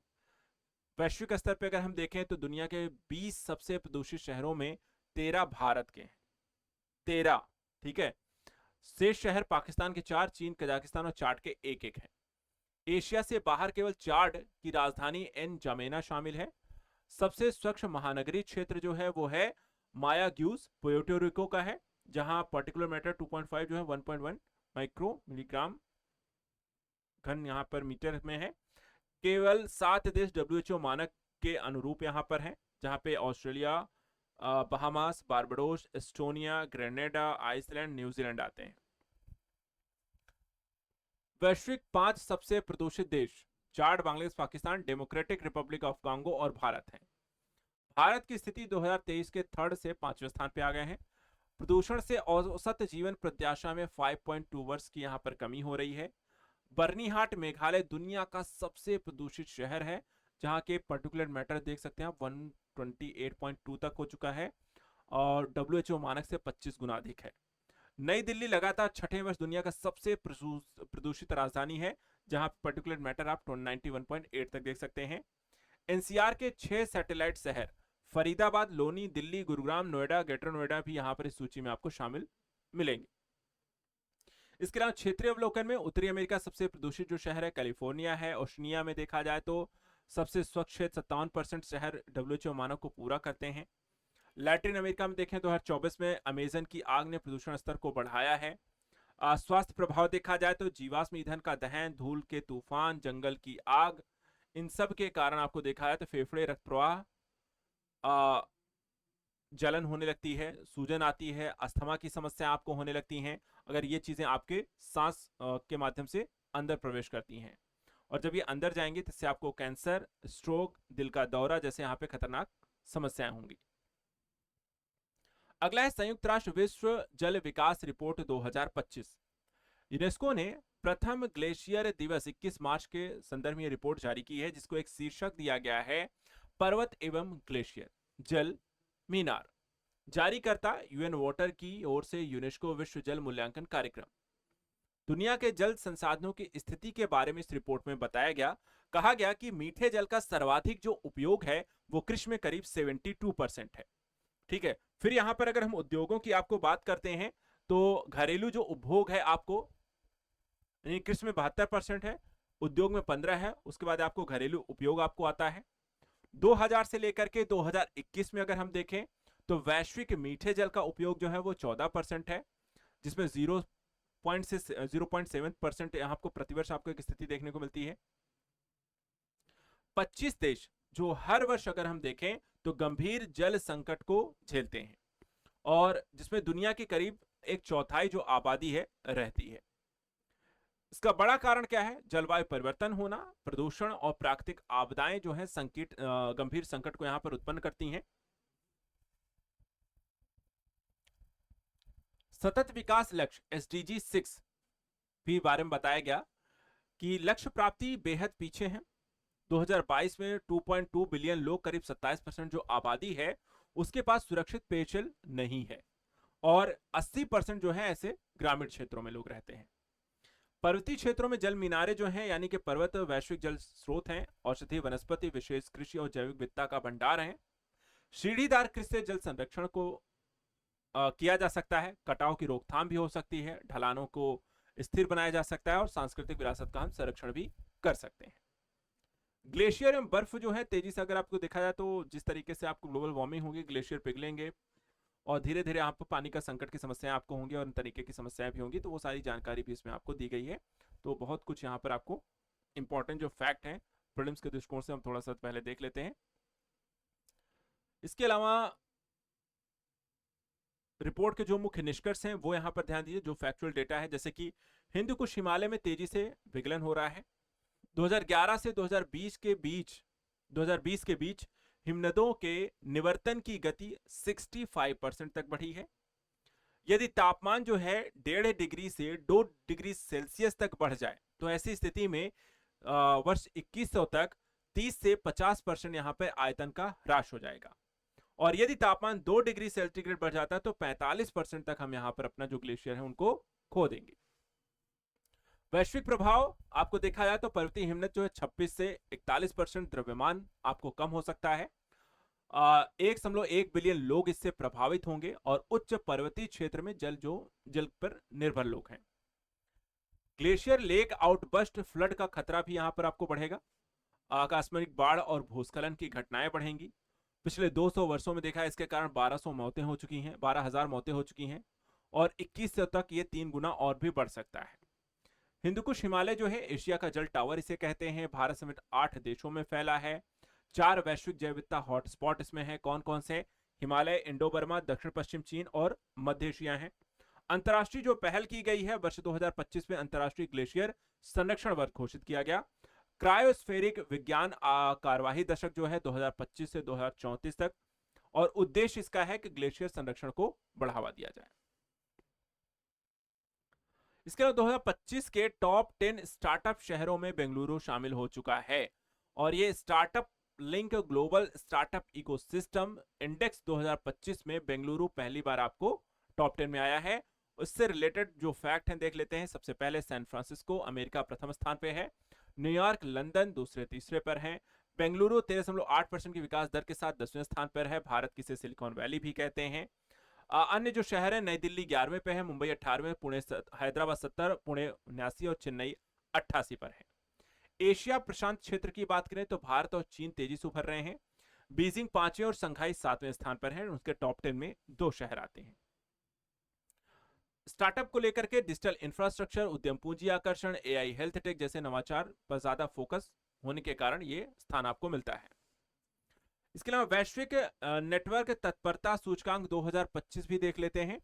इसे अंगटाट के द्वारा अग्रणी प्रौद्योगिकियों के लिए तत्परता रिपोर्ट जारी किया गया। भारत की रैंकिंग 48 से सुधर करके 36 हो चुकी है। आईसीटी, आर&डी, औद्योगिक क्षमता, एआई में भारत के द्वारा लगातार बेहतर प्रदर्शन किया गया है।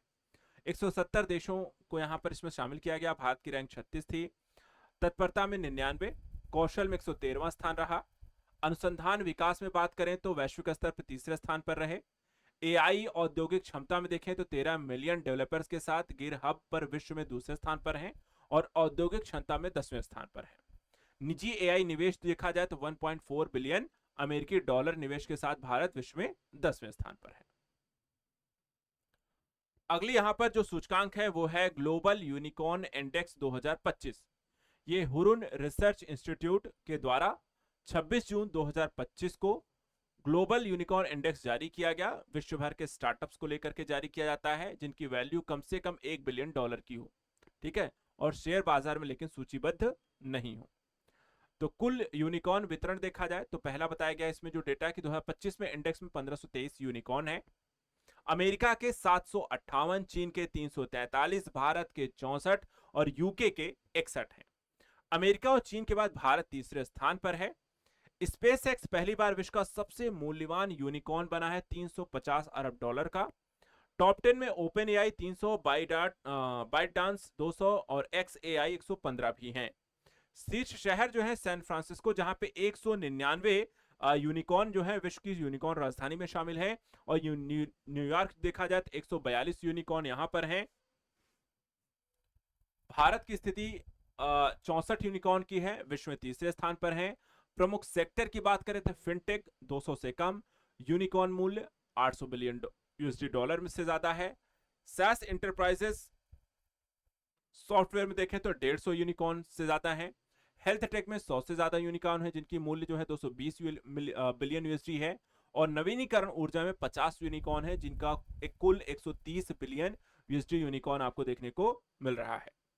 ठीक है, तो ये आपको सारे जो रिपोर्ट और सूचकांक हैं उसको आज हमने यहाँ पर पढ़ लिया है, फिनिश कर लिया है। अब आपका काम, जैसे मैंने कहा है कि मैगजीन अगर आपके पास है तो उसके माध्यम से, या फिर जैसे आपके पास नहीं है, ई पीडीएफ है, तो उसको आप यहाँ पर हार्ड कॉपी में निकलवा कर आप रिवीजन के लिए हाईलाइट पॉइंट कर लीजिए, जैसे जैसे मैंने आपको समझाया। तो जो इंपॉर्टेंट फैक्ट है उनको आप कर सकते हैं। तो आज के लिए यहाँ पर इतना है। Thank you so much and good luck.